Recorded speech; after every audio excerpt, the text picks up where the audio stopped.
اعوذ باللہ السمیع العلیم من الشیطان اللعین الرجیم بسم اللہ الرحمن الرحیم الحمد للہ رب العالمین والصلاة والسلام علی سیدنا و نبینا و شفیعنا بالقاسم محمد صلوات بھیجیں محمد علیہ وآلہ الطیبین الطاہرین المعصومین ولعنۃ اللہ علی اعدائہم اجمعین من یومنا ھذا الی یوم الدین اما بعد فقد قال اللہ سبحانہ تبارک و تعالی فی کتابہ المبین وَهُوَ أَصْدَقُ الصَّادِقِينَ بسم اللہ الرحمن الرحیم ان اللہ اصطفیٰ آدم ونوحا وآل ابراہیم وآل عمران علی العالمین صلوات بھیج دیں محمد آل محمد پر۔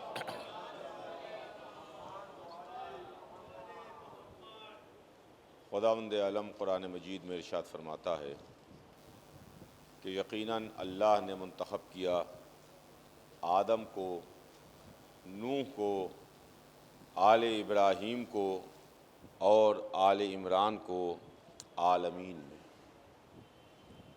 عزیزان گرامی، اس آیہ مبارکہ کے ذیل میں مسلسل 2 روز سے آپ کی خدمت میں کچھ نہ کچھ عرض کرنے کا شرف حاصل کر رہا ہوں، اور میں نے دونوں دن یہ بات آپ کی خدمت میں عرض کی کہ اللہ منتخب کرتا ہے، نبی کو بھی منتخب کرتا ہے اور آل نبی کو بھی منتخب کرتا ہے، اور یہ اس کا انتخاب ایک عالم میں نہیں ہے بلکہ یہ انتخاب عالمین میں ہے، اس لیے کہ اللہ رب العالمین ہے۔ کہیں پر یہ ارشاد ہوا کہ بے شک اللہ جسے چاہتا ہے خلق کرتا ہے، جسے چاہتا ہے چنتا ہے، اس میں کسی کا کوئی اختیار نہیں ہے۔ ربک یخلق ما یشاء و یختار ما کان لہم الخیارہ، جسے چاہتا ہے منتخب کرتا ہے، جسے چاہتا ہے خلق کرتا ہے، اس میں کسی کو کوئی اختیار نہیں دیا گیا۔ عرض کرنے کا مطلب یہ ہے کہ یہ سارے اختیارات اللہ کے اختیار میں ہیں، اور یہ اختیارات اللہ نے بندوں کو نہیں دی۔ کل میں نے آپ کی خدمت میں مختصراً کچھ جناب آدم کے تعلق سے جھلکیاں پیش کی تھیں، آج اپنی بات کو آگے بڑھاؤں، صرف ایک بات عرض کرتا ہوا آگے بڑھوں گا تاکہ کل کا بیان، کل کی بات آج کی بات سے مربوط ہو جائے۔ غور فرمائیے گا آپ، واقعہ قرآنی ہے اور واقعات بچوں کو معلوم ہیں۔ جو واقعہ قرآن میں لکھا ہو اس واقعے کے واسطے نہیں کہا جا سکتا کہ یہ کسی کو معلوم نہیں ہوگا، بچہ جانتا ہے۔ حضرت آدم کی خلقت کے تعلق سے قرآن میں بہت واضح طور پر لکھ دیا گیا، لیکن جو ایک بات مجھے آپ کی خدمت میں عرض کرنا ہے وہ یہ ہے کہ جب اللہ نے حکم دیا سجدہ کرنے کا کہ میں جب پیکر آدم کو درست کر لوں اور اس میں اپنی روح میں سے کچھ پھونک دوں، تو تم فرشتوں سے مخاطب ہوا کہ تم اس کو سجدہ کرنا۔ جب میں اس کو درست کر لوں، وَإِذَا سَوَّيْتُهُ وَنَفَخْتُ فِيهِ مِن رُوحِي، جب میں اس کو بنا لوں، درست کر لوں اور اس میں اپنی روح میں سے کچھ پھونک دوں تو تم اس کو سجدہ کرنا۔ یعنی ساری کی ساری روح نہیں بلکہ روح میں سے کچھ پھونک دوں۔ غور کیجئے گا، روح میں سے کچھ پھونک دوں۔ میں اس پر بحث نہیں کر رہا ہوں کہ اللہ نے قرآن مجید میں کہیں پر یہ فرمایا کہ ہم نے آدم کو اپنے دونوں ہاتھوں سے اس کے پیکر کو درست کیا. مجھے اس کے بارے میں نہیں عرض کرنا ہے کہ کہیں پر اللہ نے جناب نوح سے خطاب کر کے کہا کہ نوح میری نگاہوں کے سامنے سفینہ بناؤ, میری نظروں کے سامنے سفینہ بناؤ. مجھے یہ نہیں عرض کرنا ہے کہ اللہ تو روح کا خالق ہے, روح کا پیدا کرنے والا ہے. اللہ کی روح کہاں؟ نہ ہم اللہ کی روح مانتے ہیں, نہ اللہ کے ہاتھ مانتے ہیں, نہ اللہ کے پیر مانتے ہیں, نہ اللہ کی آنکھیں مانتے ہیں. ہم تو اللہ کو اس سے مبرہ مانتے ہیں. اور کیجئے گا, اس سے مبرہ مانتے ہیں کہ اللہ تو ان سب چیزوں کا خالق ہے. لیکن ہاں اتنی بات ضرور ہے کہ ایک بندہ ایسا بھی ہے جو صفات پروردگار کا حامل ہے. ایک صلوات بھیج دے محمد آل محمد پر.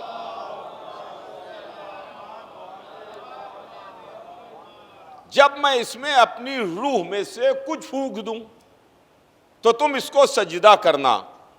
غور کیجئے گا عزیزان گرامی, یہ قرآن ہے, یہ کتاب نہیں ہے, یہ کوئی حدیث کی کتاب نہیں ہے, یہ کوئی ایسی چیز نہیں ہے کہ جس کے لیے بحث ہو کہ آپ مانتے ہیں ہم نہیں مانتے, ہم مانتے ہیں آپ نہیں مانتے. یہ کتاب آپ کے ہاں ہے, ہمارے وہاں نہیں ہے, ہمارے یہاں ہے, آپ کے واسطے نہیں ہے.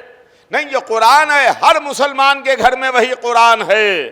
ہر لا الہ الا اللہ محمد الرسول اللہ کہنے والا اسی قرآن کو مانتا ہے کہ جب اس کو درست کر لوں اور اپنی روح میں سے کچھ پھونک دوں تو تم اس کو سجدہ کرنا. یعنی مکمل روح نہیں, روح میں سے کچھ, ساری روح نہیں پھونکی گئی, روح میں سے کچھ پھونکی گئی. پالنے والے اگر روح پھونکنا ہے تو پھونک دے, روح میں سے کچھ کیوں پھونکی؟ اب ہمیں نہیں معلوم, یہ تو اللہ کی مرضی ہے, اللہ کا اختیار ہے, اللہ جانے. لیکن ہاں اتنی بات ضرور ہے کہ ہم کو تاریخ میں ملا, ہم کو قرآن سے اس کا اشارہ ملا کہ انوار محمد اور آل محمد کو پاک ارحام اور پاک اسلاف سے گزارا گیا. سنیے گا, پاک صلبوں سے اور پاک رحموں سے گزرتا ہوا یہ نور محمد اور آل محمد کا آگے بڑھتا رہا. رسول کا نور آگے بڑھا, علی کا نور آگے بڑھا, یہ پاک اسلاف اور پاک ارحام سے گزرتا ہوا آگے بڑھا. فَتَقَلَّبُكَ فِي السَّاجِدِينَ قرآن میں ہے کہ میرے حبیب ہم نے سجدہ کرنے والوں کے درمیان آپ کے نور کو الٹا پلٹا. غور کیجئے گا, سجدہ کرنے والوں کے درمیان, یعنی جن کے ذریعے سے یہ نور آگے بڑھا اس میں کوئی بت پرستی کرنے والا نہیں تھا, سب اللہ کو سجدہ کرنے والے تھے. ایک صلوات بھیج دے محمد آل محمد پر.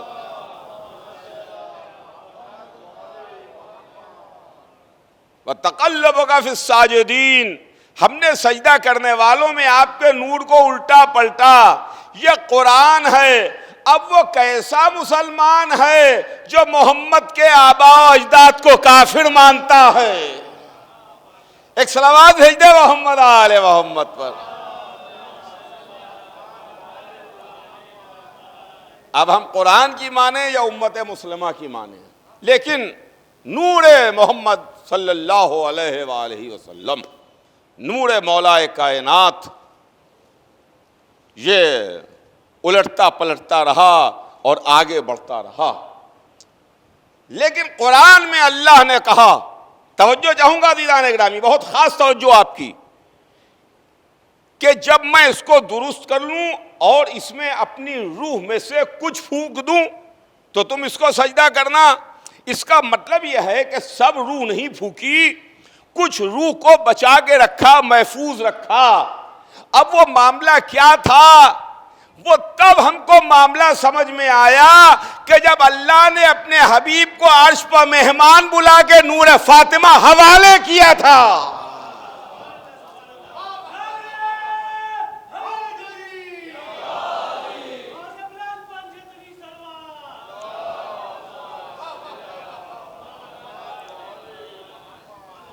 نور محمد کو اسلاب انبیاء سے گزارا، نور علی کو اسلاب انبیاء سے گزارا، نور محمد اور علی پاک صلبوں سے ہوتا ہوا پاک ارحام سے گزرتا ہوا آگے بڑھتا رہا، لیکن ایک نور ایسا تھا جو انبیاء کے صلبوں میں نہیں رکھا گیا، اس کو اللہ نے عرش پر محفوظ رکھا، اور ایسا محفوظ رکھا، ایسا محفوظ رکھا، ایسا محفوظ رکھا کہ ہر شے محمد کے پاس جبرائیل کے ذریعے سے بھجوائی ہے، اس کے لیے محمد کو ادھر بلا لیا۔ ایک صلوات بھیج دے محمد آل محمد پر۔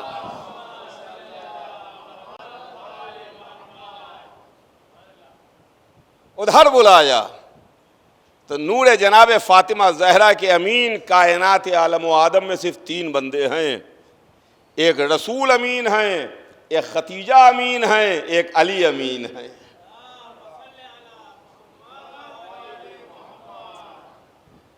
جب میں اس کو درست کر لوں، وَإِذَا سَوَّيْتُهُ وَنَفَخْتُ فِيهِ مِن رُوحِي، اور اس میں اپنی روح میں سے کچھ پھونک دوں تو تم اس کو سجدہ کرنا، سجدہ کرنا۔ دیکھیے قرآن ہے، آپ گھر پر اٹھا کے دیکھ لیجئے گا، اور جیسے ہی اللہ نے جناب آدم کے پیکر میں اپنی روح میں سے کچھ پھونکی تو فوراً جناب آدم اٹھ کے بیٹھ گئے، اور ادھر آدم اٹھ کے بیٹھے، ادھر فرشتے سجدے میں چلے گئے، فرشتوں نے سجدہ کر لیا، فرشتے سجدے میں چلے گئے۔ لیکن جب سب فرشتوں نے سجدہ کیا تو ایک نے سجدہ نہیں کیا، ابلیس اکڑ گیا، شیطان نے سجدہ نہیں کیا۔ جب ایک نے سجدہ نہیں کیا تو اللہ نے اس ایک سے سوال کیا کہ تو نے سجدہ کیوں نہیں کیا؟ توجہ چاہوں گا عزیزوں، تو نے سجدہ کیوں نہیں کیا؟ ریزننگ قرآن میں ہے کہ تو نے غرور کیا، تکبر کیا، یا تو بڑے لوگوں میں تھا، تو نے سجدہ کیوں نہیں کیا؟ لیکن جو بات مجھے آپ کی خدمت میں عرض کرنا ہے وہ یہ ہے کہ فرشتے کتنے ہیں، فرشتوں کی تعداد کتنی ہے ہمیں نہیں معلوم، نہ ہمیں اللہ نے بتائی، نہ ہمیں رسول اللہ نے بتائی کہ اتنے ہزار فرشتے ہیں، اتنے لاکھ فرشتے ہیں، اتنے کروڑ فرشتے ہیں، ہمیں فرشتوں کی تعداد نہیں معلوم۔ ما خلق الجن والانس الا لیعبدون، ہم نے جن اور انس کو نہیں پیدا کیا مگر وہ اس لیے کہ وہ ہماری عبادت کریں۔ اللہ نے فرشتوں کو عبادت کے واسطے خلق کیا، ان کی تعداد ہم کو نہیں بتائیے، لیکن جتنے بھی تھے سب سجدے میں چلے گئے، ایک سجدے میں نہیں گیا۔ تو جو سجدے میں چلے گئے ان سے اللہ نے نہیں پوچھا، جس نے سجدہ نہیں کیا اس سے اللہ نے پوچھ لیا کہ تو نے سجدہ کیوں نہیں کیا۔ اس کا مطلب یہ ہے کہ جو حکم پروردگار ہے اسے 100% ماننا ہے۔ غور کیجئے گا، 100% ماننا ہے۔ اگر ایک بھی انکار کر دے تو اس سے سوال ہو جائے گا کہ تو نے ایسا کیوں نہیں کیا۔ یہ نبوت کا پہلا ہادی ہے، وہ امامت کا پہلا ہے۔ غدیر میں محمد نے جس کی ولایت کا اعلان کیا، من کنتو مولا ہو فہذا علی مولا۔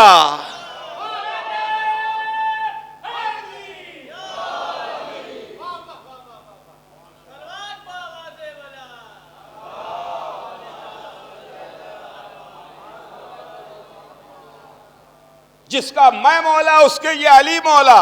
الہی حصول بدلنے والا نہیں ہے۔ کل میں عرض کر چکا، لن تجد لسنت اللہ تبدیلا، اللہ کی سنت میں تم کوئی تبدیلی نہ پاؤ گے۔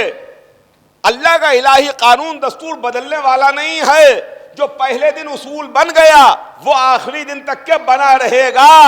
وہ نبوت کا پہلا ہے کہ جس نے سجدے سے انکار کیا اس سے سوال بھی کیا گیا، توق لعنت ڈال کے نکالا بھی گیا، اور جس نے ولایت کا انکار کیا،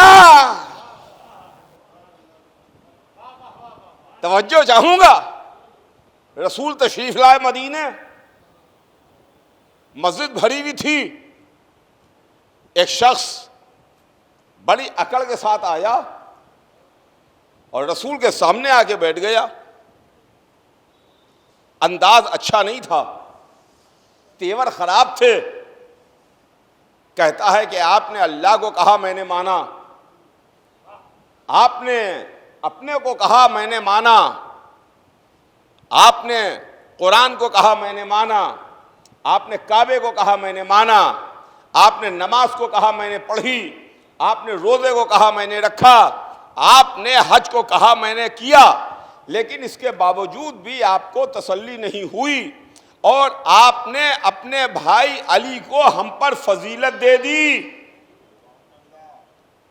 اگر آپ نے اپنی مرضی سے کیا تب تو کوئی بات نہیں، اگر آپ نے اللہ کی مرضی سے ایسا کیا تو آپ اللہ سے کہیے ہم پر عذاب نازل کر دے. عزیزان گرامی، عذاب کی دعا مانگ رہا ہے. ایسے ایسے دشمنان ولایت موجود ہیں جنہیں عذاب گوارا ہے، علی گوارا نہیں ہے. علی گوارا نہیں ہے، عذاب گوارا ہے. اور اس کے بعد تاریخ لکھتی ہے کہ رسول تو رحمت للعالمین ہیں، انہوں نے بددعا کے لیے تو ہاتھ اٹھائے نہیں. شاید یہ بات مزاج پروردگار کو ناگوار گزری، اور جیسے ہی حارث مسجد سے باہر نکلا ایک کنکری اس کے سر پر گری اور وہ ایسا ہو گیا جیسے چبایا ہوا بھوسا. مسجد کے باہر پڑا ہوا تھا، سر پر کنکری گری. یہ کنکری آج دوسری مرتبہ گری ہے. ایک بار جب ابرہے کا لشکر آیا تھا کعبہ ڈھانے کے لیے تب ابابیل چوچ میں کنکریاں لے کے آئی تھیں. آج دوسری مرتبہ کنکری گری ہے عذاب کی شکل میں. اس کا مطلب یہ ہے کہ قدرت نے شاید یہ بات بتا دی کہ دیکھو علی کا معاملہ کچھ اللہ کے معاملے سے الگ نہیں ہے. جو عذاب دشمن کعبہ کے لیے ہے وہی دشمن مولود کعبہ کے واسطے ہے. ایک صلوات بھیج دے محمد آل محمد پر.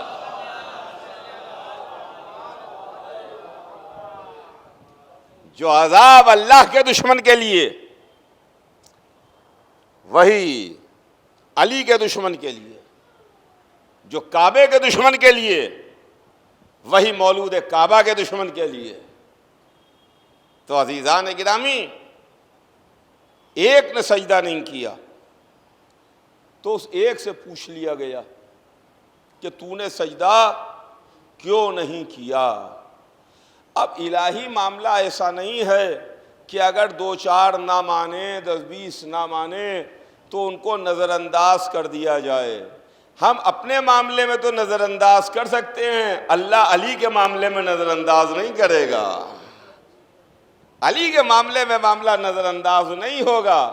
اس لیے کہ پتھر کا آنا اس بات کی دلیل ہے کہ رسول نے بددعا کے لیے ہاتھ اٹھائے ہوں یا نہ اٹھائے ہوں، جس نے کعبے کے دشمن کے لیے عذاب بھیجا اسی نے مولود کعبہ کے دشمن کے لیے عذاب بھیجا. تو عزیزان گرامی، یہ حضرت آدم،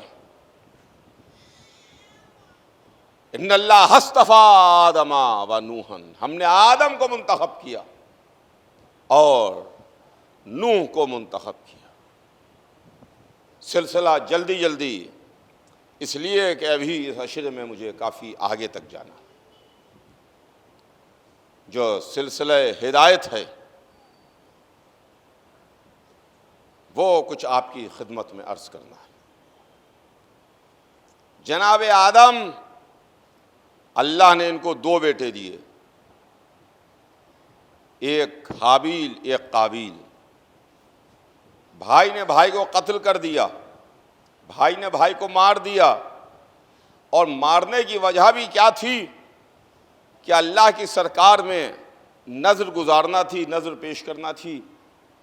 جس کی نذر قبول ہو گئی اللہ کی نظر میں اس کا مرتبہ ہے، اس کی نذر قبول ہو گئی.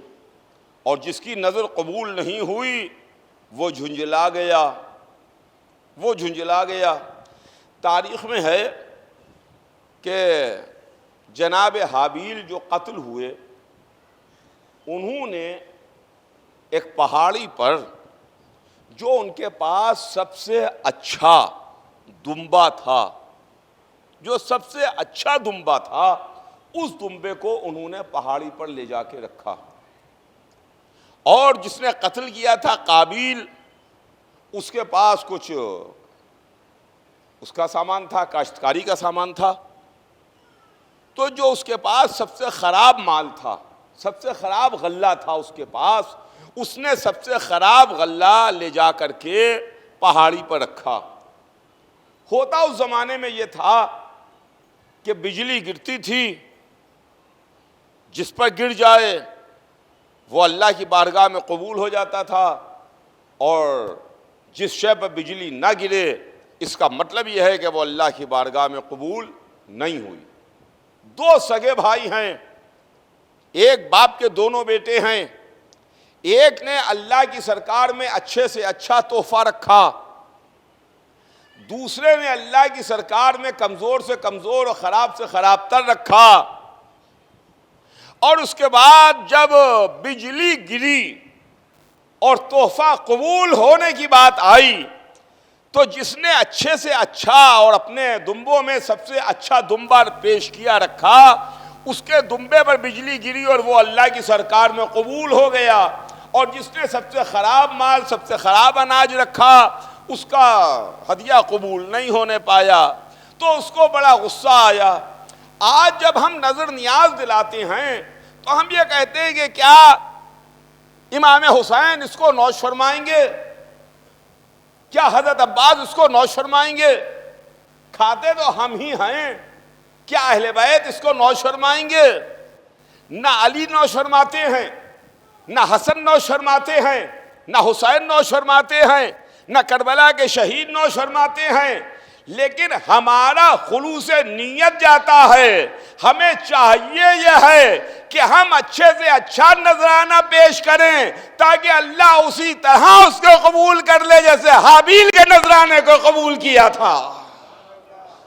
ایک صلوات بھیج دے محمد آل محمد پر۔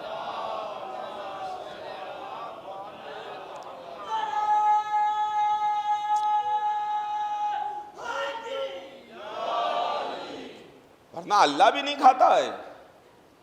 حج میں کتنے جانور کٹ جاتے ہیں، کتنی قربانیاں ہو جاتی ہیں، کیا اللہ کھاتا ہے آ کر کے؟ نظر و نیاز ہے اللہ کے نام پر ہے، کیا اللہ کھاتا ہے؟ سبیلوں پر نظر امام حسین علیہ السلام دی جا رہی ہے، کیا امام حسین علیہ السلام اور شہداء کربلا آ کے نوش فرماتے ہیں؟ کہا نہیں، کم سے کم اس سے خلوص اور احترام کے جذبے کا پتہ چلتا ہے، احترام کے جذبے کا پتہ چلتا ہے کہ جو ہمارے پاس سب سے اچھا ہو، جو ہمارے پاس سب سے بہتر ہو، جو ہمارے پاس دی بیسٹ ہو، اس کو ہم اللہ اہل بیت کی سرکار میں پیش کریں، اسے امام حسین علیہ السلام کی سرکار میں پیش کریں۔ بہرحال اس کی قربانی قبول نہیں ہوئی اور حابیل کی قربانی قبول ہو گئی، تو بھائی کو بھائی پر اتنا غصہ آیا کہ بھائی نے بھائی کو قتل کر دیا، سر پر پتھر مارا اور سر پھٹ گیا اور بھائی مر گیا۔ یہ غصہ بھائی پر نہیں آیا تھا، آپ تاریخ پڑھیے، آپ کو تاریخ میں ملے گا، قابیل کو غصہ بھائی پر نہیں آیا تھا، اس لیے کہ نذر قبول کرنے والا اللہ تھا، غصہ آیا تھا اللہ پر، مگر اللہ کہاں ملتا، اللہ پر کہاں غصہ نکلتا؟ تو غصہ کس پر نکلا؟ اللہ پر آیا، وہ غصہ بھائی پر نکلا۔ اللہ پر جو غصہ آیا وہ حابیل پر نکلا، تو پتہ چلا کہ یہ انسان کا پرانا مزاج ہے کہ غصہ کسی پر آتا ہے نکلتا کسی پر ہے۔ غور کیجئے گا، آتا کسی پر ہے نکلتا کسی پر ہے۔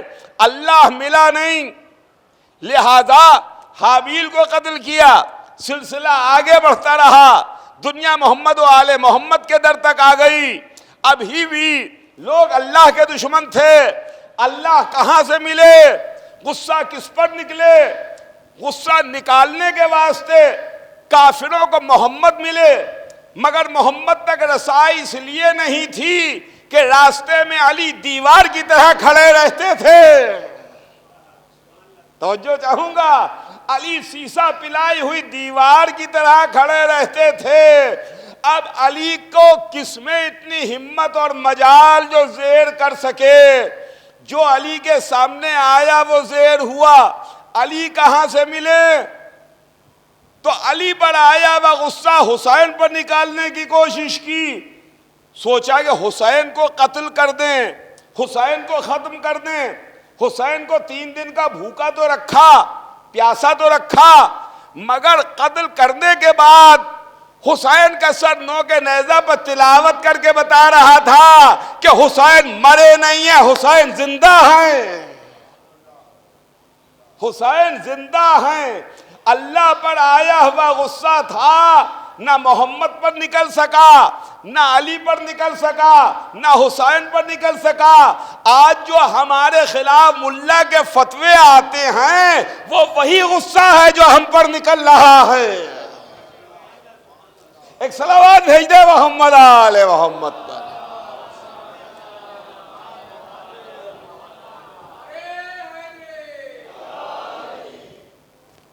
ایک اور صلوات بھیج دے محمد آل محمد پر۔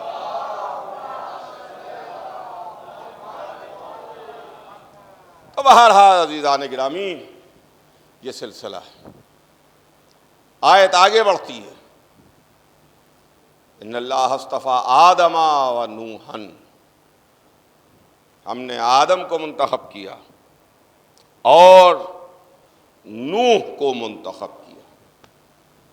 جناب نوح، کل انشاءاللہ جناب نوح کے تعلق سے میں آپ کی خدمت میں تفصیل کے ساتھ عرض کروں گا، لیکن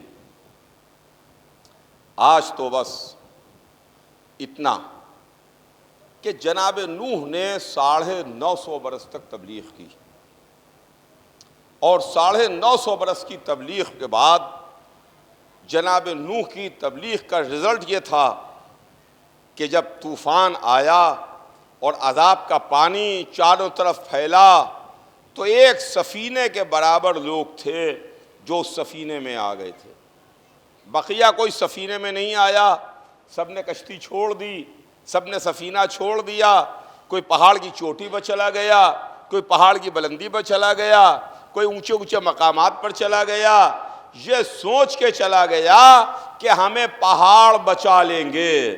لیکن تاریخ گواہ ہے نہ نوح کے زمانے میں کوئی پہاڑ بچا پایا، نہ محمد کے زمانے میں کسی پہاڑ کی چوٹی بچا پائی۔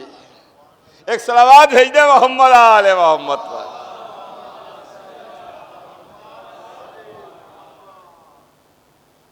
اس لیے کہ جناب نوح اول العزم پیغمبروں میں سب سے پہلے پیغمبر، جو ہمارے پاس 5 اول العزم پیغمبر ہیں، ان 5 اول العزم پیغمبروں میں سب سے پہلا نام جناب نوح کا ہے۔ جناب نوح، جناب ابراہیم، جناب موسیٰ، جناب عیسیٰ اور حضور سرور کائنات۔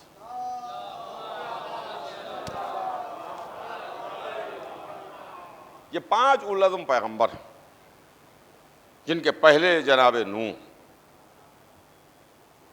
اور سلسلہ قرآن پیش کرتا ہے، روشنی قرآن ڈالتا ہے۔ ہم غلامان اہل بیت قرآن کو اہل بیت کے ذریعے سے مانتے ہیں۔ ہمارے پاس جو قرآن ہے اور جو قرآن کی تفسیر ہے وہ کسی غیر کی لی ہوئی نہیں ہے، وہ اہل بیت کی لی ہوئی ہے۔ قرآن تو امت مسلمہ کے پاس ایک ہے، اور یہ بھی مولا علی کا ایک احسان ہے، سنتے چلیے، یہ بھی مولا علی کا ایک احسان ہے کہ علی نے قرآن کو 2 نہیں ہونے دیا، ورنہ اسلام سے پہلے جو مذاہب آئے اس میں کتابیں بڑھ گئیں، کتابوں میں ترمیم ہو گئی، اس کے اندر ایڈیشن ہو گیا، اس کے پہلے عیسائی مذہب ہے، یہودی مذہب ہے، ان کے پاس بھی اللہ والی کتابیں تھیں، توریت، انجیل، یہ سب ادھر کی آئی ہوئی کتابیں ہیں، لیکن آج وہ سی توریت کسی کے پاس نہیں ہے جو اللہ نے بھیجی تھی، وہ بائبل، وہ انجیل کسی کے پاس نہیں ہے کہ جو اللہ نے بھیجی تھی، نازل کی تھی جناب عیسیٰ پر۔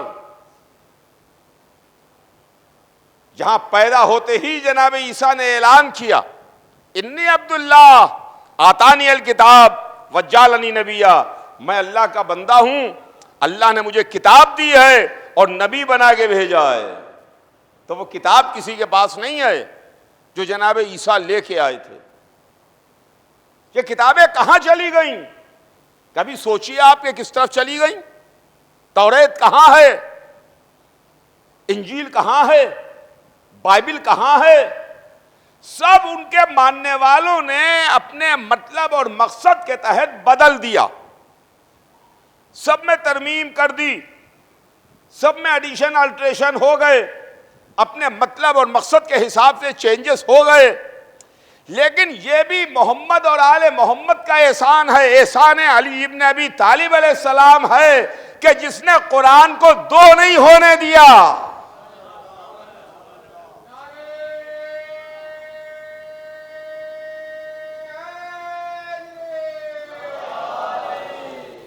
اب غور کیجئے،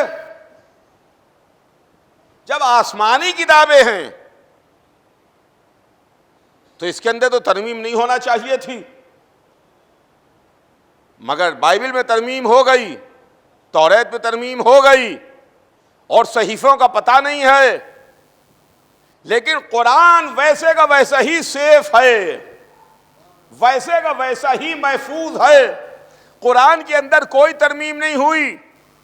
یہ احسان علی ابن ابی طالب علیہ السلام تھا، اس لیے کہ دیکھیے ایک کتاب ہے،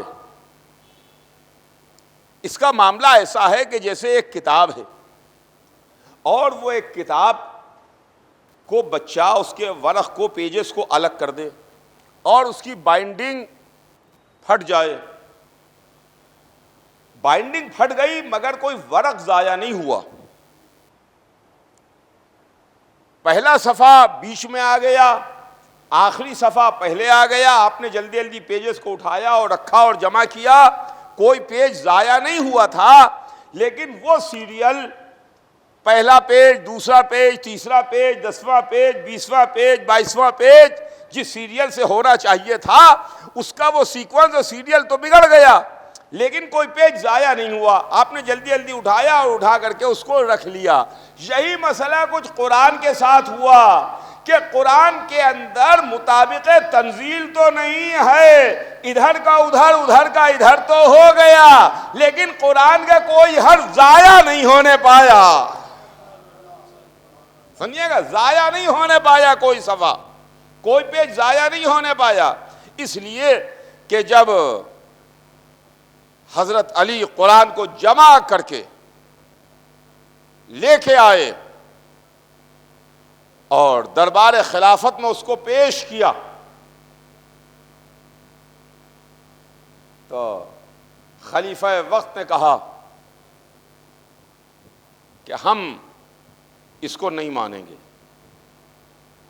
ہم اس کو ایکسپٹ نہیں کریں گے۔ تو مولا علی یہ کہتے ہوئے اس کو واپس لے کے چلے گئے کہ اب تم اس قرآن کو ہمارے قائم کے ظہور تک نہ دیکھ پاؤ گے، اس کو ہمارے قائم کے ظہور تک نہ دیکھ پاؤ گے۔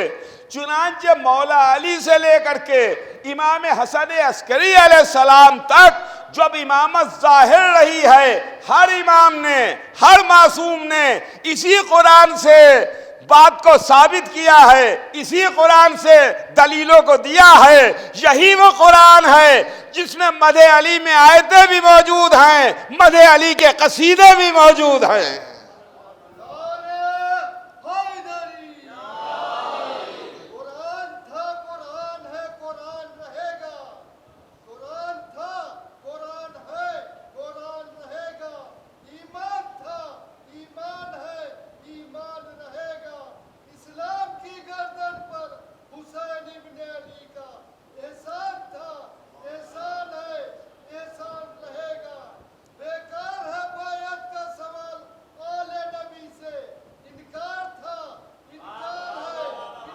بے شک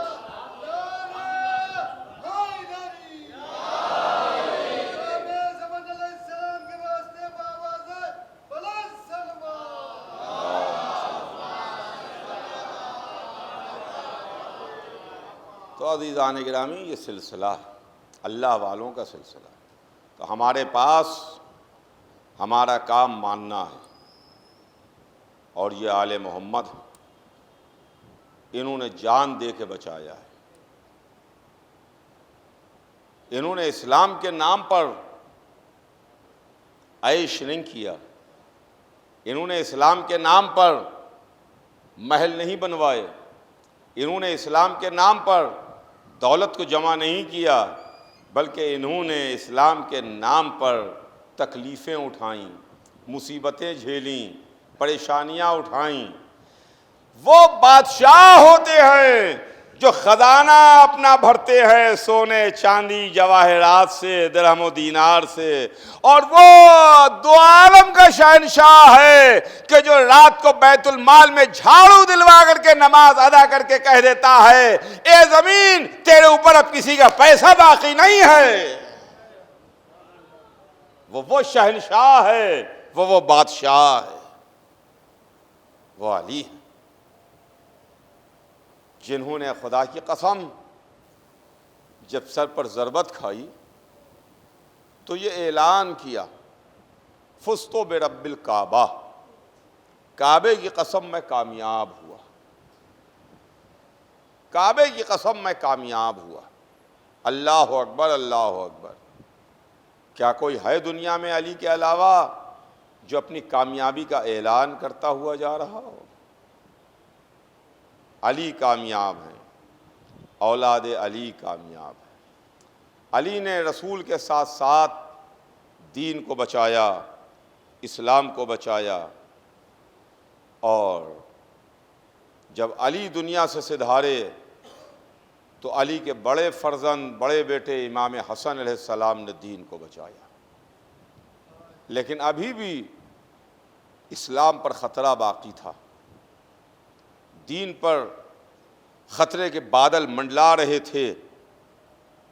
لیکن حسین ابن علی نے جب یہ منظر دیکھا تو اپنا گھر چھوڑ دیا، اپنا وطن چھوڑ دیا، اپنے نانا کی قبر سے رخصت ہوئے، اپنے بھائی کے مزار کو الوداع کہا، اپنی ماں کی تربت کو خدا حافظ کہا، اور حسین مدینے سے نکل کے مکے آ گئے۔ اور ادھر کوفے والے خط پر خط بھیج رہے تھے، حسین کو بلا رہے تھے کہ آقا حسین کوفے آئیے، ہمارا کوئی امام نہیں ہے، ہم بغیر امام کے ہیں۔ کوفے والوں کے خط پر خط آئے، ہم بغیر امام کے ہیں، ہمارا کوئی امام نہیں ہے۔ تو حسین ابن علی نے اپنا نائب بنا کے، اپنا جانشین بنا کے، اپنا سفیر بنا کے اپنے بھائی مسلم ابن عقیل کو بھیجا، اور خط میں یہ تحریر کیا کہ میں تمہارے درمیان افقہ اہل بیت مسلم ابن عقیل کو بھیج رہا ہوں۔ اللہ اکبر، اللہ اکبر۔ میں مسلم کو تمہارے درمیان بھیج رہا ہوں۔ مسلم کو حسین نے کوفے بھیجا، لیکن افسوس کوفے والوں نے مسلم کے ساتھ وفا نہ کی، کوفے والوں نے مسلم کے ساتھ وفا نہ کی۔ ہاں حسین کو بلایا تو تھا، مگر حسین کے سفیر کو، حسین کے بھائی کو، حسین کے نائب کو کوفے کی گلیوں میں تنہا شہید کر دیا گیا۔ ہاں عزیزوں، اب آج سے وہ راتیں ہیں جن راتوں میں ہم حسین کے جانثاروں کا تذکرہ کرتے ہیں۔ دو جملے جناب مسلم کے لیے سن لیجئے، بات کو اپنی بس مختصر کروں۔ کربلا کے واقعے کا پہلا شہید ہے مسلم ابن عقیل۔ جب جناب مسلم کو گرفتار کیا گیا اور گرفتار کر کے دارالامارہ میں لایا گیا تو جناب مسلم نے پانی مانگا، مسلم کو پانی ملا۔ مسلم اپنے دہن تک جام آب لے کے گئے، مگر وہ خون سے تر ہو گیا تو مسلم نے پھینک دیا۔ دوسرا جام آیا، وہ بھی دہن تک لے کے پہنچے، وہ بھی خون میں تر ہو گیا، مسلم نے اس کو بھی پھینک دیا۔ تیسرا جام آیا، مسلم دہن تک جام آب لے کے گئے لیکن وہ بھی خون سے تر ہو گیا، تو یہ کہتے ہوئے مسلم نے اس کو بھی پھینک دیا کہ اب مسلم کے مقدر میں دنیا کا پانی نہیں ہے، اب مسلم کی قسمت میں دنیا کا پانی نہیں ہے۔ میں کہوں گا جناب مسلم، آپ کربلا کے پہلے شہید ہیں اور کربلا والے پیاسے شہید کیے گئے۔ ہاں عزیزوں، کربلا کا پہلا شہید یہ حسین کے نیابت کرنے والا، حسین کا سفیر، حسین کا نائب، حسین کا جانشین، جو کوفے میں اکیلا شہید کیا گیا۔ اور ادھر کربلا میں جب فوجوں پر فوجیں آ رہی تھیں، رسالوں پر رسالے آ رہے تھے، لشکر پر لشکر آ رہے تھے، تو زینب تڑپ کے پوچھتی تھیں کوئی میرے بھیا کا ناصر و مددگار نہیں آیا، کوئی میرے بھیا کا ساتھی نہیں آیا، لشکر تو آ رہے ہیں مگر کوئی حسین کا مددگار نہیں آیا۔ کہ ایک دن فضہ نے آ کے کہا شہزادی مبارک ہو، آپ کے بھائی کے بچپن کے دوست حبیب ابن مظاہر آئے ہیں۔ جیسے ہی زینب نے سنا کہ حبیب آئے ہیں، ایک مرتبہ زینب نے کہا فضہ جا کے حبیب کو میرا سلام کہہ دو، حبیب کو میرا سلام پہنچا دو۔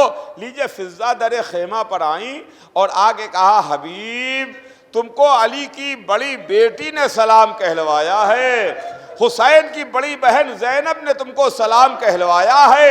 جیسے ہی حبیب نے یہ سنا کہ بھلا مجھ کو اور زینب کبریٰ سلام کہلوائیں، جلدی سے امامہ اتار دیا، فرش پر پچھاڑے کھانے لگے۔ افسوس فرزند زہرا پر وہ وقت آ گیا کہ نبی زادیاں مجھے سلام کہلوائیں۔ حبیب گریہ کر رہے تھے، تڑپ رہے تھے، آنسو بہا رہے تھے، رو رہے تھے۔ حسین کا بچپن کا دوست آیا تھا، زینب نے سلام کہلوایا، اور یہی وہ حبیب تھے کہ جو روز عاشوراء جب ایک گستاخ نے، خدا لعنت کرے حسین ابن نمیر ملعون پر، اس نے شان امامت میں گستاخی کی کہ ایک مرتبہ جب نماز کی ظہر کا وقت تھا، نماز ظہر کے وقت جب حسین کے بچے ہوئے ساتھیوں نے کہا تھا فرزند رسول ہم چاہتے ہیں کہ یہ نماز آخری آپ کے پیچھے ادا ہو جائے، تو ایک گستاخ نے گستاخی کی اور حبیب ابن مظاہر نے تلوار کو بے نیام کیا۔ حسین سے کہا فرزند زہرا یہ نماز تو آپ کے جد کے پیچھے جنت میں بھی ہو جائے گی، اور میں اس گستاخ کو جا کے گستاخی کا مزہ چکھاتا ہوں۔ یہ کہتے ہوئے بے نیام تلوار لیے ہوئے حسین کا بچپن کا دوست فوجوں میں کود پڑا، چاروں طرف سے دشمن نے حملہ کیا، حبیب تلوار چلا رہے تھے، دشمن کو چن چن کے قتل کر رہے تھے۔